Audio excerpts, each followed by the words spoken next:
Why the hell are you thinking of ditching your daughter's wedding celebration? The angry yell of a young woman can be heard over the phone. I did indeed receive the wedding invitation 3 months ago, but I thought I properly sent back not attending. Yet the woman is fuming, claiming that because I bailed at the last minute, the ceremony was ruined, and I should take responsibility. Confused, I repeatedly explained that I had told my absence. However, the woman's response was something I did not anticipate at all. My name is Alicia. I have a childhood friend named Mike who lived next door, and our families have been close since we were kids. Mike, 2 years older than me, moved away for college and after graduating got a job at a big company in New York. I went to a local college and got a job at a small local company. Soon after, Mike got married to a college classmate, and I attended the wedding as a friend of Mike's. 3 years into their marriage, they had a daughter. Their daughter's name is Bella. They sent me pictures and videos, and Bella was very cute. Mike has good features, so I thought Bella took after him. Their noses were very similar, and Mike seemed to adore Bella to the point of spoiling her. His wife seemed to be a kind person, and Mike seemed to be living a happy life. Everything seemed to be going smoothly, but 2 years after Bella's birth, Mike surprisingly divorced his wife and came back home with Bella. The reason for the divorce was his wife's infidelity. Apparently, she had been having an affair with her ex-boyfriend for about a year, and Mike could not forgive her. He obtained custody of Bella and returned home. Alicia, it's been a while. I still can't believe my wife was cheating. I went to see Mike after he returned home, but he had lost weight due to the shock of the divorce and was extremely depressed. He couldn't get over it, calling his ex-wife a lowlife for cheating and expressing resentment towards her. Even though he was doing his best as a father, Bella, still only 2 years old, was missing her mother and crying a lot. Worried about Mike and Bella, my family visited them regularly, provided emotional support to Mike, and helped take care of Bella. Over time, Mike gradually regained his spirits. Around the time Bella started kindergarten, she started calling me Mom. Because I saw Bella frequently and often looked after her, she became very attached to me. People around me said Bella needed a mother, and since I hadn't had a boyfriend in a long time, I decided to marry Mike for Bella's sake. I didn't have romantic feelings for Mike, but our parents were good friends, and with strong persuasion from those around me, I felt more swept up into the marriage. Still, once I decided to get married, I made a strong vow to take care of Mike and Bella with all of my heart. We rented a condo a little away from our parents' homes and started our new life as a family of 3. I had been working hard as a full-time employee at a local company, but I quit my job to dedicate myself to childcare, as Mike wished, and became a stay-at-home mom. With support from both families, Bella grew up healthy and vigorous. We had our share of difficulties, but the 3 of us were living happily. However, when Bella was in 5th grade, Mike had to resign from the major company he had been working for. He was forced to take the blame for a problem caused by his boss at the company. Even though he pleaded innocent, his boss's influence was powerful, and it seemed that nobody wanted to help him for fear of getting involved. After quitting his job, Mike, who was an excellent worker, was able to find a new job at a small local business in his hometown right away, but his salary was drastically reduced. When the family's finances tightened and we couldn't afford the rent for our current apartment anymore, we decided to move to a cheaper, older, and smaller one. I begged to return to my previous company and started working desperately to earn Bella's tuition. Our parents offered to help, but they were both living on their pensions and barely scraping by every month. Their house is small and there's no room for us to live together, so we can only accept their good intentions. I tried my best to manage our family budget frugally so that the 3 of us could live healthily. But Bella, who knew our previous carefree life, could not accept the gap between that and our current reality and began to take it out on me. "If only Mom could earn more money," she said, and unbelievably, Mike sided with Bella. I couldn't hold back my anger because if Mike hadn't been fired in the first place, we wouldn't have to live such a hard life, and it led to a big fight. Perhaps because of such a marital life, Mike had an affair. Bella was now in her sophomore year of high school, just old enough to choose which parent to live with, but still needing a guardian. Comparing to his previous job at a large company, Mike's salary had been extremely reduced, but it was still higher than mine. Thinking about Bella's future, I thought it would be best to leave it to Mike. When I consulted with her, Bella herself, returning from school, said she would go with her father.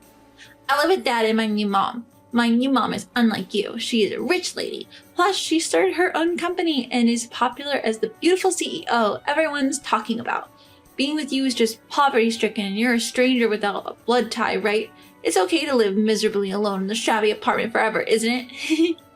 Bella was already calling Mike's mistress Mom. I was speechless at Bella's unbelievable insults and calling me you. Just then, Mike came home with his mistress. True to the name of the beautiful CEO everyone's talking about, the mistress who introduced herself as Kathy was a very beautiful woman. Kathy threw a wad of bills in front of me without even a greeting, a smug smile on her face. Here's the compensation for the affair. It's $80,000 in total for me and Mike. If you want it, I'll be generous and give it to you, so pick it up.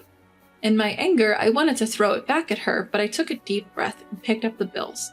Then Mike and Bella pointed at me and laughed rudely, saying I was vulgar and poor.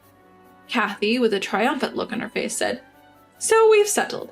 All you need to do is write a divorce paper right away and never show up in front of us again. We've even paid the compensation, so don't bother us with a lawsuit later.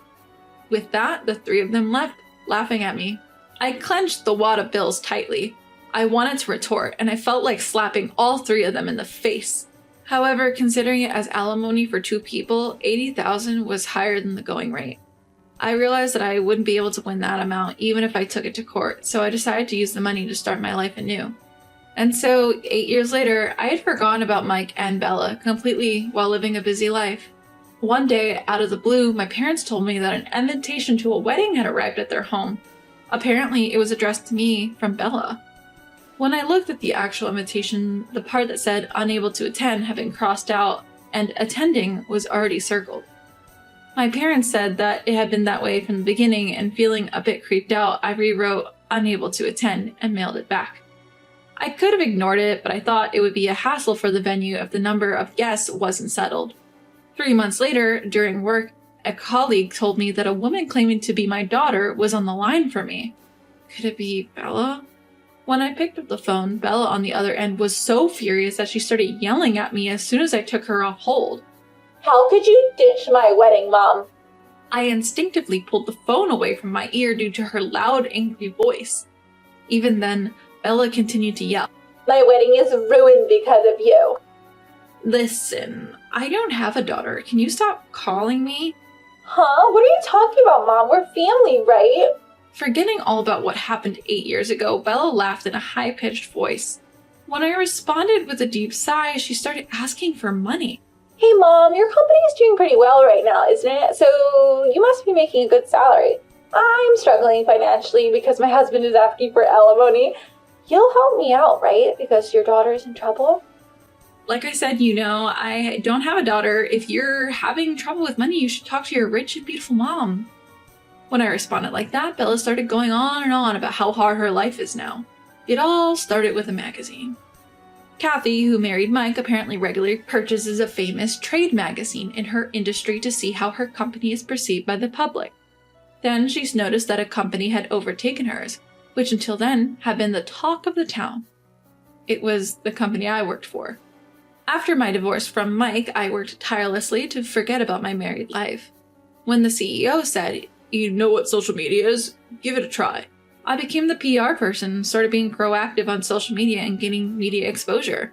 Our company, which had been conducting business honestly in our local area, saw a boost in recognition and sales began to rise. We started to actively hire locals and even started to attract excellent talent from other companies.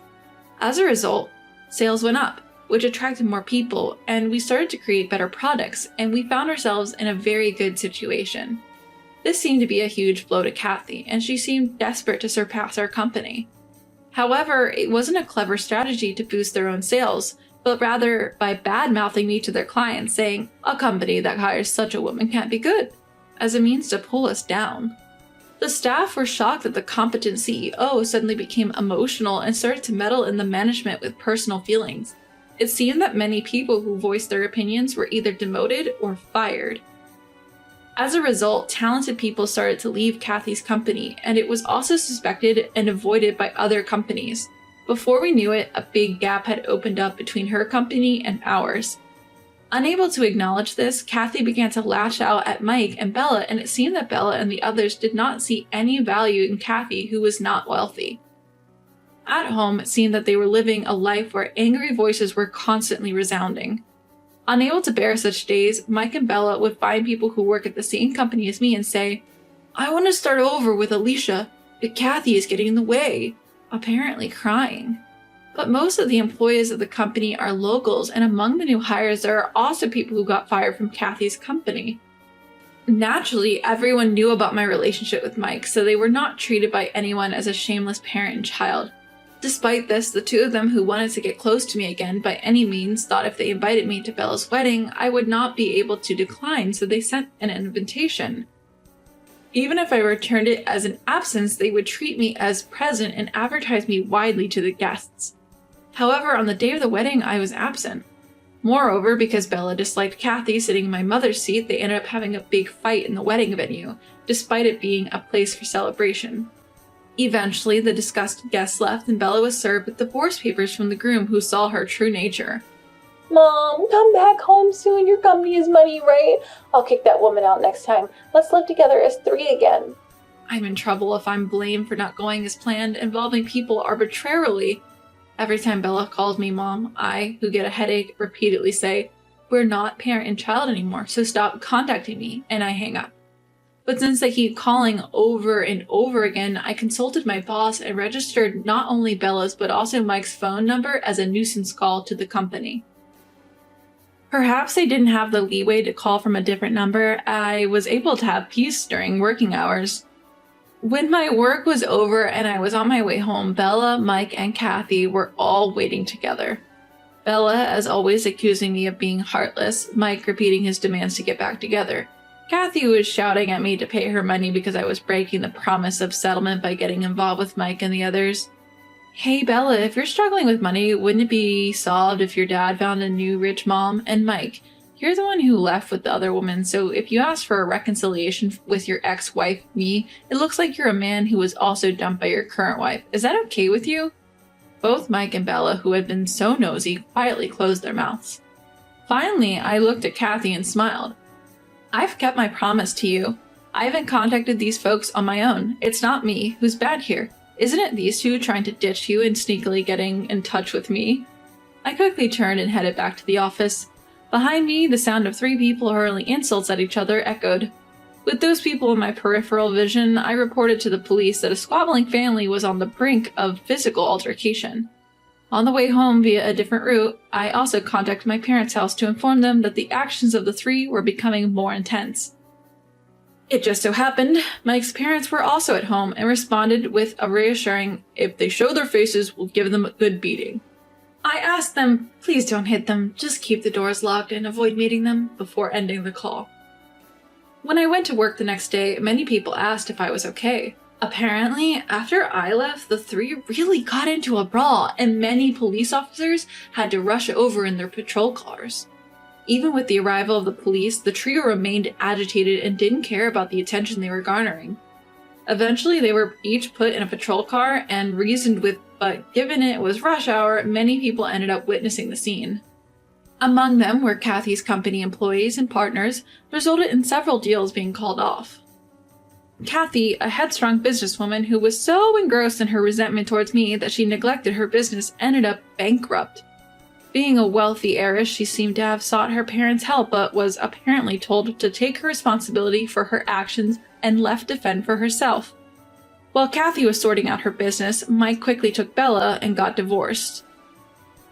After the divorce, Mike and his family returned to their in-laws, where, true to their word, Mike's parents gave them a piece of their mind and severed ties, telling them never to show their faces again.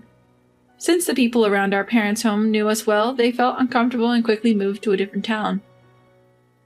He was dismissed after a string of unauthorized absences, having run off without even submitting a resignation notice. Bella seems to be working at her job, but is struggling to repay the wedding costs that were demanded by the groom she had left high and dry. All three of them came to my workplace, but my understanding bosses and colleagues protected me, and my subordinates quickly reported them. The persistent trio eventually gave up when a hefty male security guard was placed at the company's reception, finally bringing the situation under control. Since then, I've been living my life devoted to my work so as not to remember those three. Thanks to the competent personnel from Kathy's company coming for job interviews, our boss is over the moon. I'm making a conscious effort to live each day without letting money get to my head and changing my attitude or abusing others.